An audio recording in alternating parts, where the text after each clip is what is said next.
Yayasan Lembaga Bantuan Hukum Indonesia YLBHI menyamakan pemerintahan saat ini dengan pemerintahan Orde Baru era Presiden Soeharto. Kritik tersebut dimuat di laman media sosial mereka.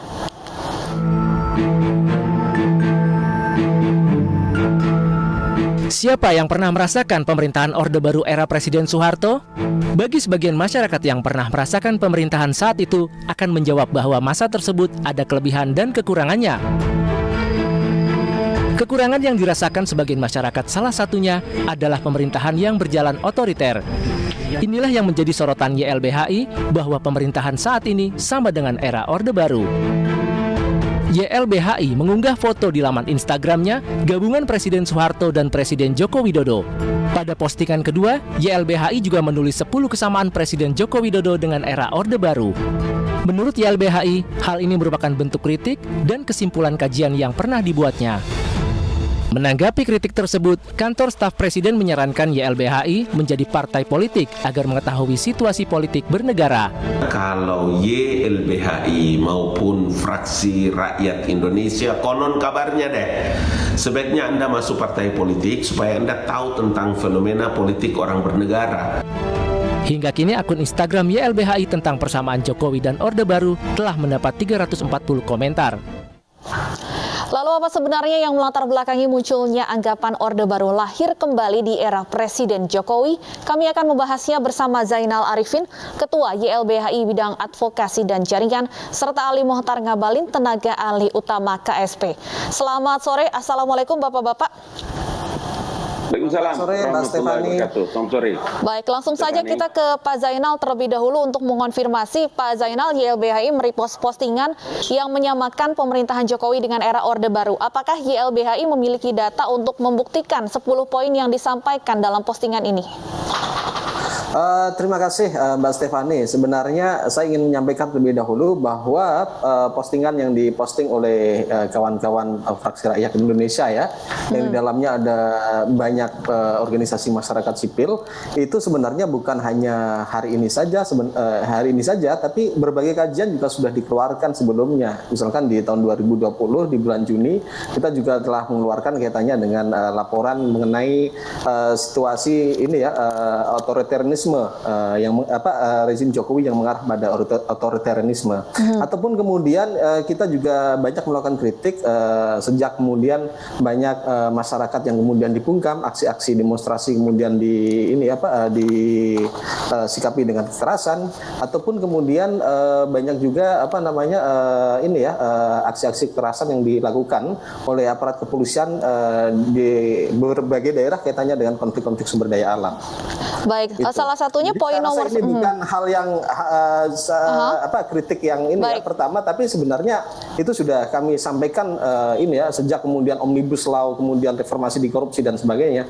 Baik, salah satunya poin nomor 9 yang mengungkapkan pendamping dan warga yang bersolidaritas dihalangi bahkan ditangkap. Ini mungkin YLBHI sebagai yang sering mendampingi warga bisa memberikan contoh mungkin poin nomor 9 ini apakah pernah dialami oleh YLBHI? Saya tidak akan berbicara jauh 2019, 2020, 2021 ya. Tapi saya akan bicara di 2022 saja. Pada awal Januari 2022 misalkan, tepatnya tanggal 14 Januari, kita masih mendengar cerita bagaimana warga Pakel di Banyuwangi yang sedang melakukan aksi pendudukan lahan. Yang lahannya dirampas oleh perkebunan tengah malam itu, malam Jumat saya ingat benar itu, didatangi oleh serombongan aparat kepolisian dan melakukan penganiayaan terhadap warga tengah malam sampai kemudian dini hari. Nah, kemudian juga kita mendengar juga masih melihat misalkan di 2022 juga aksi kekerasan di Wadas ya. Kemudian kriminalisasi juga kepala desa di Kinipan, dan yang terbaru misalkan di 12 Februari 2022 yang lalu ya, beberapa hari yang lalu atau 1-2 hari yang lalu kita masih mendapatkan cerita kasus terkait mengenai warga yang tertembak karena aksi demonstrasi menolak tambang emas di Sulawesi Tengah. Nah, artinya sebenarnya saya nggak ingin jauh-jauh kekerasan demi kekerasan terjadi. Itu bahkan terjadi di awal 2022 sampai sampai hari ini. Baik. Sampai saat ini baru 2 bulan belum selesai. Baik, Pak Ngabalin, dalam akun media sosial Anda menanggapi unggahan dari YLBHI ini dan Anda bahkan menilai unggahan ini sebagai fitnah, bukan kritik. Padahal baru saja disampaikan oleh Pak Zainal beberapa hal yang bisa menjadi pembuktian dari 10 poin yang disampaikan, Pak Ngabalin. Oke. Stefani dan Zainal Arifin serta pemirsa yang saya hormati. 2 hal yang harus ditelaah benar-benar ya. Presiden itu selain kepala pemerintahan juga adalah kepala negara. Semua orang tahu bahwa polisi itu adalah institusi negara. Diatur dengan undang-undang dalam tugas, fungsi, dan kewenangannya. Kamtibmasnya. Anda bisa bayangkan nggak ya, kalau umpama dalam rangka penegakan hukum atau pengamanan yang dilakukan oleh polisi, kemudian itu harus ditambatkan kepada presiden dan pemerintahannya yang mungkin disebut dengan otoriter.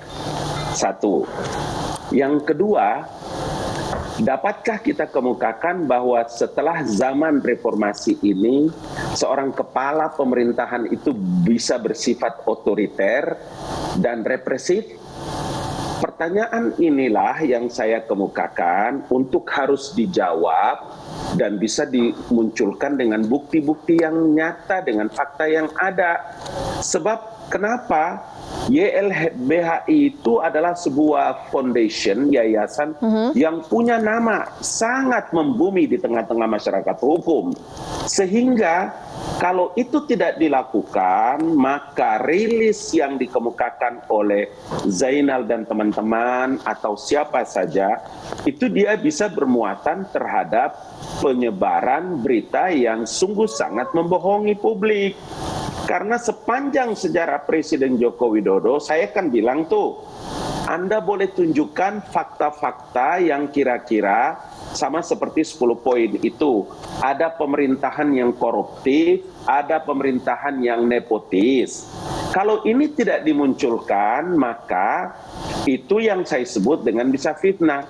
Yang kedua, apakah karena Gibran menjadi wali kota Solo atau menantu yang menjadi wali kota di kota Medan itu, dia tidak punya hak demokrasi untuk dipilih dan memilih? Itukah yang teman-teman maksudkan dengan koruptif dan nepotis?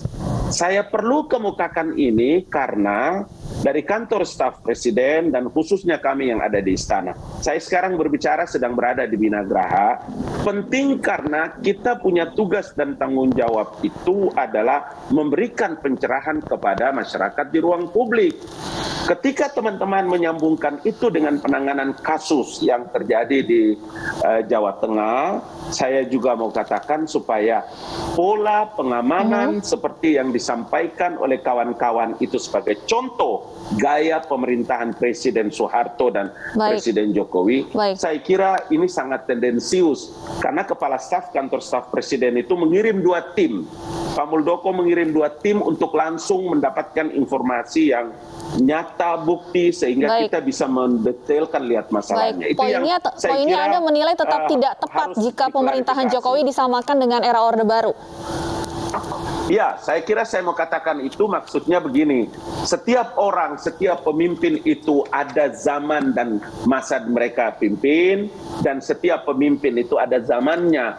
Apakah semua yang dipimpin dan dilakukan oleh Soeharto itu jelek dan buruk? Jawabannya tidak. Itu yang saya kira poin yang penting untuk kita harus tetap berbaik sangka agar kita hidup dalam alam yang merdeka dan alam yang sudah reformasi ini bisa mencerahkan rakyat Indonesia. Kita tidak boleh ahistoris loh, tidak boleh, itu maksud saya. Baik, Pak Zainal, komentar Anda?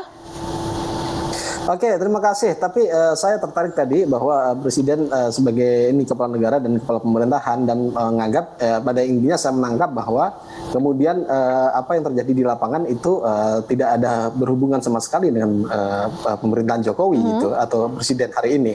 Tapi dari beberapa dari beberapa peristiwa itu harus dihubungkan sebenarnya. Peristiwa-peristiwa kaitannya dengan kekerasan demi kekerasan yang terjadi di berbagai daerah dari Sumatera, di Jawa, kemudian di Kalimantan, dan yang terakhir terjadi di Sulteng, itu kemudian harus dilihat bahwa misalkan pada Desember 2021 ya Presiden itu memberikan pengarahan ya kepada Kepala Kesatuan Wilayah yang kemudian pada intinya memerintahkan kepada Polri dan jajarannya untuk mengamankan dan menjaga investasi. Nah ini yang kemudian ya diaktualisasikan dan kemudian diterjemahkan dalam bentuk kekerasan yang terjadi, termasuk kemudian pengamanan proyek strategis nasional, kemudian pengamanan terhadap investasi yang penambangan yang dilakukan oleh ini ya yang secara brutal ya dilakukan oleh perusahaan dan sebagainya. Nah, saya rasa ini menjadi satu bagian yang harus dilihat secara utuh. Saya kira itu Mbak Stefani. Baik, Pak Ngabalin, arahan Presiden untuk mengamankan investasi ini yang kemudian berujung atau diterjemahkan pada aksi represif yang kita tahu terjadi di Wadas dan Sulawesi Tengah. Tanggapan Anda? Ya, jadi gini, Presiden dalam kapasitas sebagai kepala negara, kemudian polisi sebagai institusi negara, sebagai alat negara. Semua undang-undang dan aturannya diatur dengan sempurna, utuh bagi setiap tindakan polisi di lapangan. Saya mau bilang umpamanya seperti peraturan Kepala Kepolisian Negara Republik Indonesia nomor 1 tahun 2009 tentang penggunaan kekuatan dalam tindakan kepolisian. Pertanyaannya mendasar sebetulnya. Apakah dengan tindakan kepolisian, kalaulah nanti YLBHI menyebutkan ada tindakan yang arogan, kemudian saudara tambatkan itu kepada apa yang diperintahkan Presiden?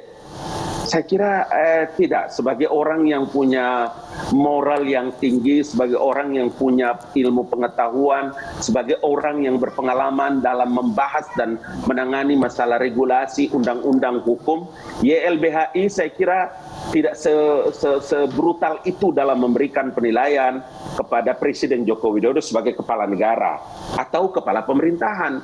Makanya saya bilang statement-statement yang dilakukan oleh YLBHI itu hampir mirip dengan para politisi. Sebaiknya mereka rubah YLBHI itu sebagai partai politik supaya mereka bisa tahu tentang dinamika orang berpolitik dan berpolitik dalam bernegara.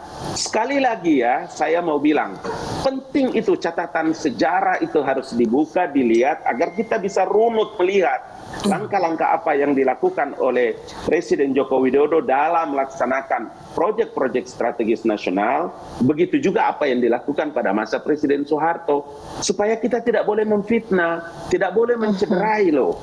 Itu menurut saya mencederai dan membuat tidak saja membuat keliru atau tidak saja sesat dalam berbagai pernyataan, tapi menyesatkan orang banyak. Karena itu dirilis loh di ruang publik. Begitu, ya, Stefani. Ya, silakan Pak Zainal. Memberikan tanggapan. Oke, terima kasih Bang Ngabalin. Tapi sebenarnya yang disampaikan oleh YLBHI dan kawan-kawan jaringan masyarakat sipil melalui akun Fraksi Rakyat Indonesia itu berdasarkan data dan fakta yang jelas gitu. Termasuk kaitannya dengan Omnibus Law. Omnibus Law atau Undang-Undang Cipta Kerja itu meruntuhkan semua yang kemudian didapatkan ya kemenangan-kemenangan kecil yang didapatkan sedemikian rupa dari kawan-kawan gitu secara berdarah-darah dari pasca reformasi sampai hari ini dengan sekali jentikan dengan sekali ketukan itu meruntuhkan semua pasal-pasal yang dulu itu didapatkan dengan berdarah-darah. Misalkan kaitannya dengan partisipasi masyarakat dalam pembuatan proses izin lingkungan ataupun kemudian kaitannya dengan AMDAL dan sebagainya. Dan itu kemudian diruntuhkan begitu saja oleh pasal Omnibus Law. Itu baru satu ya. Belum lagi kaitannya dengan beberapa keputusan-keputusan yang kemudian serampangan, termasuk kemudian kaitannya dengan pemberian izin dan konsesi. Misalkan saja gini di Wadas, menariknya ya kasus Wadas ini kemudian ada proyek strategis nasional karena dia PSN kemudian seakan-akan itu boleh melakukan penambangan dengan menggunakan pengadaan tanah. Padahal penambangan itu rezimnya berbeda dengan pengadaan tanah. Ada dua proyek yang berbeda, Bendungan Bener kemudian juga dengan penambangan di Wadas. Tetapi karena kemudian pemerintah tahu bahwa Wadas itu bukan wilayah perizinan yang bisa dilakukan penambangan, bukan kawasan tambang, makanya kemudian pemerintah membuat akal-akalan terhadap aturan ya, yang kemudian dia seakan-akan menggunakan skema pengadaan tanah yang seperti halnya kita tahu skema pengadaan tanah nggak bisa digunakan untuk penambangan.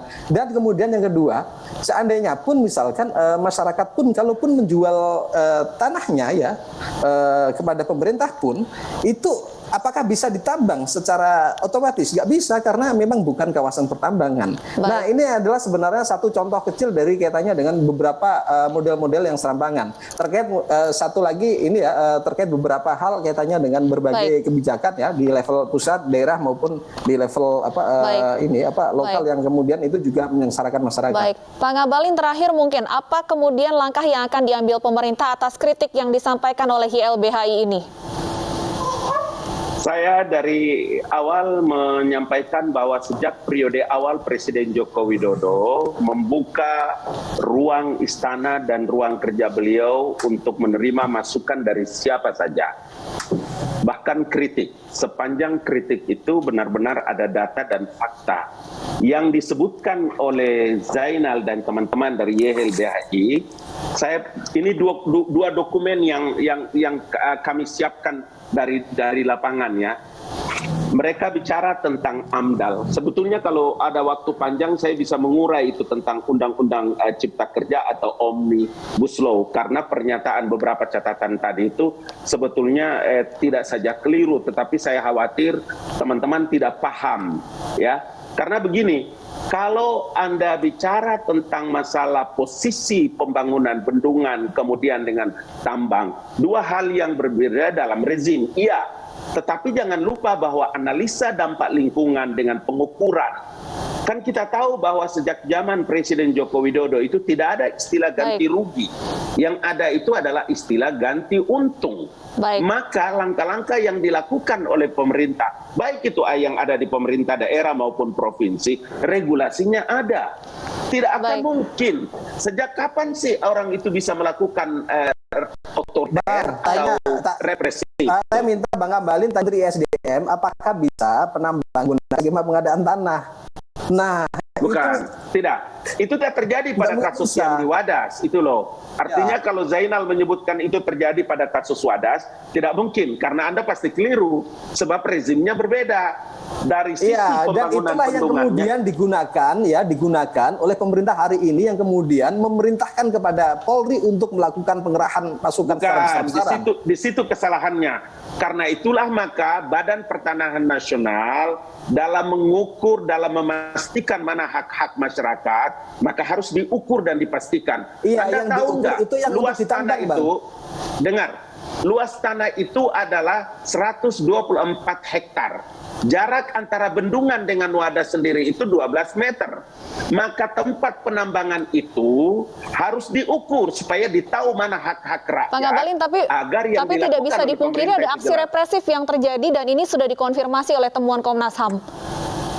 Lain lagi, kalau cerita represif dengan keamanan dan Komnas HAM, biar nanti itu urusannya. Tapi yang saya mau bicara itu terhadap langkah-langkah yang dilakukan oleh Presiden Jokowi dengan pemerintahan terhadap proyek nasional strategis. Itu yang saya kira keliru. Sayang sekali waktu kita terbatas. Semoga ada waktu lain untuk kita membahas diskusi ini lebih lanjut. Terima kasih Pak Ngabalin dan Pak Zainal sudah bergabung bersama kami di iNews Sore hari ini. Zainal, terima kasih.